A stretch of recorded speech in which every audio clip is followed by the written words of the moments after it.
తెలంగాణలో పలు జిల్లాలకు రెడ్ అలర్ట్. ఐఎండీ హెచ్చరికలతో అధికారుల అప్రమత్తం. అల్పపీడన ప్రభావంతో ఏపీలో కూడా భారీ వర్షాలు. గోదాడలో వరద బీభత్సం. పొంగి పొర్లుతోన్న తమ్మెర చెరువు కాలువ. రాకపోకలకు అంతరాయం.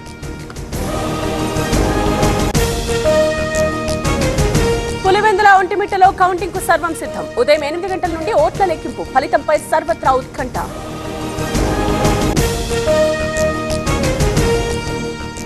పులివెందుల అరాచకాల నుంచి బయటపడుతోంది. స్వేచ్ఛగా 11 మంది నామినేషన్లు వేయగలిగారు. జగన్ నైజం ప్రజలకు తెలిసిందన్న చంద్రబాబు.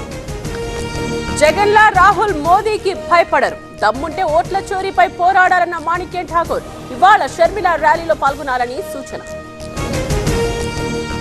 రెవెన్యూ గృహ నిర్మాణ శాఖలపై రేవంత్ సమీక్ష. నెలాఖరులోగా ఇందిరమ్మ ఇళ్ల ప్రారంభోత్సవం. మ్యూటేషన్ల ప్రక్రియ వేగంగా పూర్తి చేయాలన్న సీఎం. ఈ world IVF day OSS wheel of hope తిప్పండి.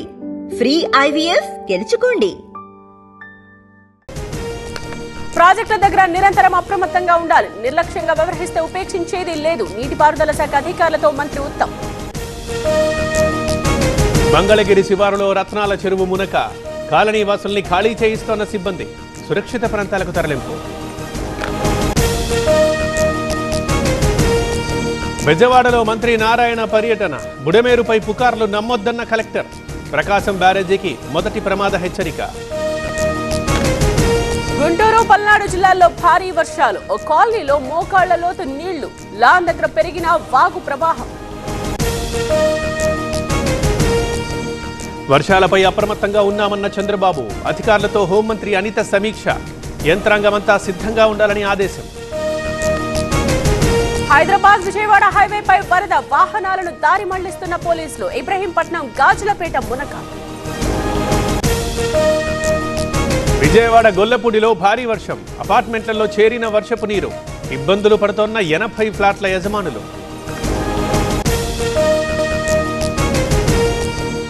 వికారాబాద్లో ఎడతెరిపి లేని వాన. అప్రమత్తమైన అధికారులు. ఇవాళ విద్యాసంస్థలకు సెలవు. తణుకులో భారీ వర్షం. పలు ప్రభుత్వ కార్యాలయాలు మునక. ఇబ్బందులు పడిన ప్రజలు.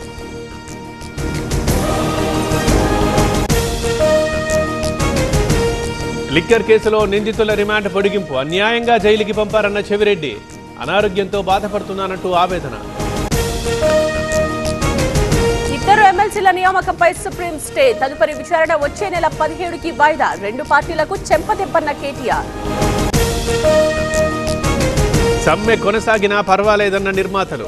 త్వరగా పరిష్కరించుకోవాలంటున్న దిల్ రాజు. ముందు వేతనాలు పెంచాలన్న ఫెడరేషన్.